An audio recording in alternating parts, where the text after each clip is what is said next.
এটা সমস্যা আমাৰ সন্মুখত আহিছে পঞ্চায়ত ইলেকশ্যনক লৈ আজি যদি আমি পঞ্চায়ত ইলেকশ্যন ঘোষণা কৰো আমাক এমাহ সময় লাগে পঞ্চায়ত পাতিবৰ কাৰণে আৰু আজি আমি 10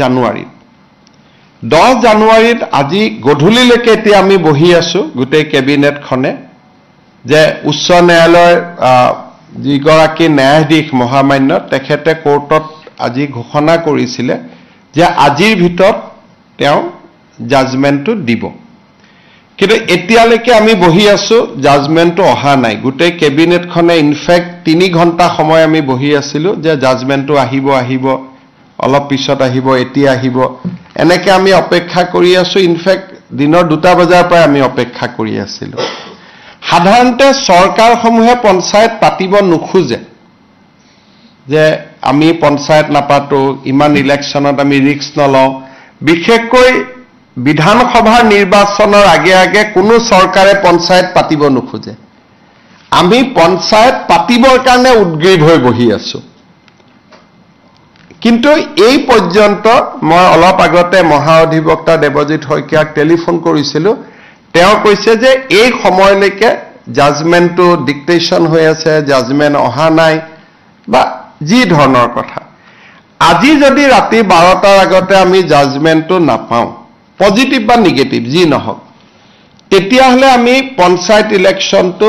একেবাৰে মেট্ৰিক বা হায়াৰ সেকেন্ডাৰী পৰীক্ষাৰ পিছলৈকে লৈ যাব লাগিব কাৰণ 14 ফেব্ৰুৱাৰীৰ পৰা মেট্ৰিক আৰু হায়াৰ সেকেন্ডাৰী আৰম্ভ হ'ব আৰু যদি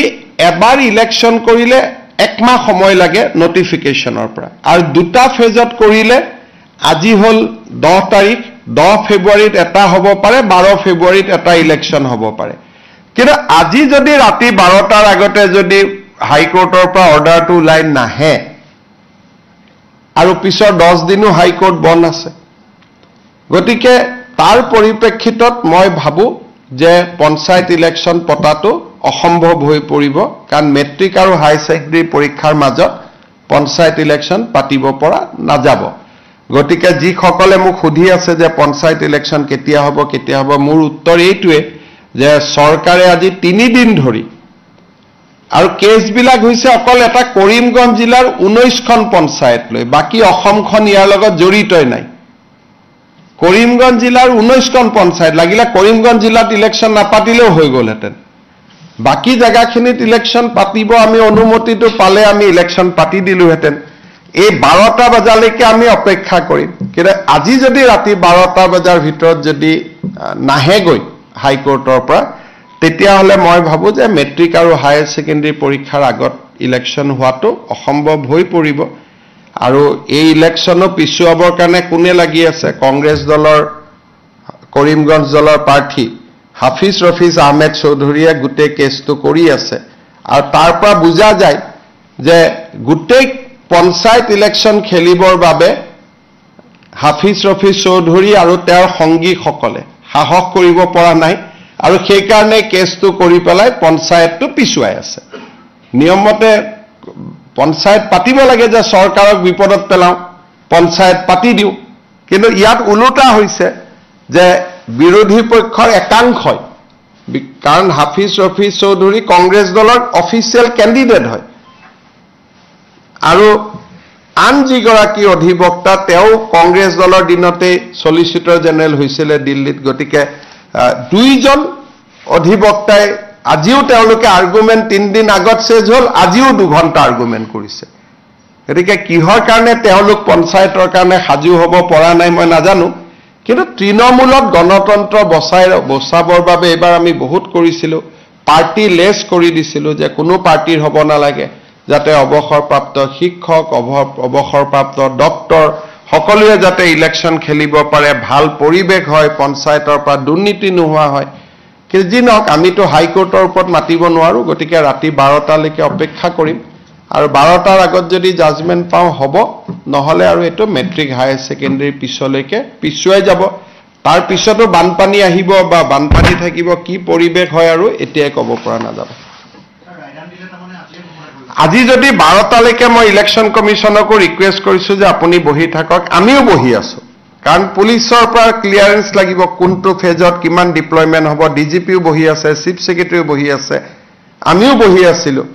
যদি 12টাৰ আগত ৰায়দান হয় আমিটো কৰি দিম কাৰণ যিজন ন্যায়াধীশ মহা অধিবক্তাই কোৱা মতে তেওঁ কোৰ্টত কৈ গল যে মই চেম্বাৰত গৈ জাজমেন্টটো লিখি জাজমেন্টটো দিম কিন্তু এতিয়াতো 8:45 হল জাজমেন্টটো আমি হাতত পোৱা নাই যদি 12টাৰ আগত জাজমেন্ট হয় তেতিয়ালে হ'ব যদি 12টাৰ আগত জাজমেন্ট নহয় উচ্চ ন্যায়ালয়ৰ বিপক্ষেটো আৰু আমি যাব নোৱাৰো গতিকে তাৰ পিছত যদি জাজমেন্ট ভাল বেয়া হয় তাৰ পিছত এপিল কৰা বা প্ৰয়োজন সাপেক্ষে সুপ্ৰিম কোৰ্টলৈকেও যোৱা এটা লিগেল সিস্টেমত আমি সোমাই যাব লাগিব ভাল হলেতো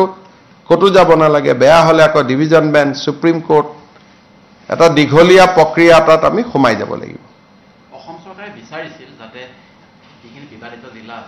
সেইখিনি আমিতো কৈছিলো যে যদি 19খন পঞ্চায়তৰ কথা 19খন পঞ্চায়ত বা সেই জিলাখনেকে কমপ্লিট বাদ দিয়ক আমাৰ এডভোকেট জেনেৰেল তাত আৰ্গুমেন্টটো দিছে এতিয়া ন্যায়াধীশ গৰাকীয়ে কেনেকে জাজমেন্ট দিয়ে এতিয়াতো মই দেখা নাই জাজমেন্টটো দেখাৰ পিছতহে আমি অপিনিয়ন দিব পাৰিম ভাল বেয়া যিয়ে নহওক কিয় আমাৰ মতে নগলে তেতিয়াও কথা কিন্তু আমাৰ ফেভাৰতো যদি যায় আৰু জাজমেন্টটো কালি পাও তেতিয়ালে ইলেকশন নহব 12টাৰ আগতে পালেহে ইলেকশন হ'ব নহলে মেট্ৰিক পৰীক্ষা হায়াৰ সেকেন্ডাৰী পৰীক্ষাৰ ইমান ওচৰত গৈ ইলেকশন পাতিলে ছাত্ৰ ছাত্ৰীসকলে সমালোচনা কৰিব গতিকে যিসকলে মোক পঞ্চায়তৰ ওপৰত সুধি আছিল এইখিনিকে মই জনালো হ'ব উমৰাংচুত যোৱা কালিৰ পৰা আমি ডি ৱাটাৰিং কৰি আছো যোৱা কালিৰ পৰা আজি 3 মিটাৰ পানী কমিছে 7 মিটাৰ কমিছে লাষ্ট কিন্তু পানী কিমান মিটাৰ আছিল কৈছে 26.5 into divided into 26 মিটাৰ তাত পানী সোমাই আছে আৰু 4টা ওয়েলৰ মাজত ডিস্ট্ৰিবিউট হৈ আছে আৰু গোটেইকেইটা ওয়েল ইন্টাৰকানেক্টেড এতিয়া এই 4টা ওয়েলৰ পৰা পানী কমিলেহে তাত আমি কিবা মানে ফলাফল পাব পাৰো এতিয়া নাগপুৰৰ পৰা আজি এটা ডাঙৰ মেচিন আহিছে সেই মেচিনটোৱে যদি কালি ৰাতিপুৱাৰ পৰা কাম কৰে গধূলিলৈকে পানী শুকাই যাব কিন্তু যদি সেই মেচিনটোৱে কাম নকৰে আমাৰ নৰমেল পানী মেচিন দি হিচি থাকিলে আৰু 48 আৱাৰ্স আমাক লাগিব 9 গৰাকী সোমাই আছে এগৰাকীৰ আমি শৰীৰ পাইছো বাকি 8টা ফ্যামিলি আহি আমাক ৰিপৰ্ট কৰিছে গতিকে টোটাল 9টা বুলিয়ে ধাৰণা কৰা হৈছে আৰু যদি কোনোবাৰ ফ্যামিলি নাই একেবাৰে অকলে আহিছে কোনো মিসিং ৰিপৰ্ট কৰা নাই লগ বন্ধু নাই সাধাৰণতে ফ্যামিলি নাথাকিলেও লগ বন্ধু থাকে গতিকে কোনেও এতিয়ালৈকে আমাক 9 জনৰ ওপৰত কোৱা নাই আৰু এজনৰ মৃত শৰীৰটো আমি ইতিমধ্যে পাইছো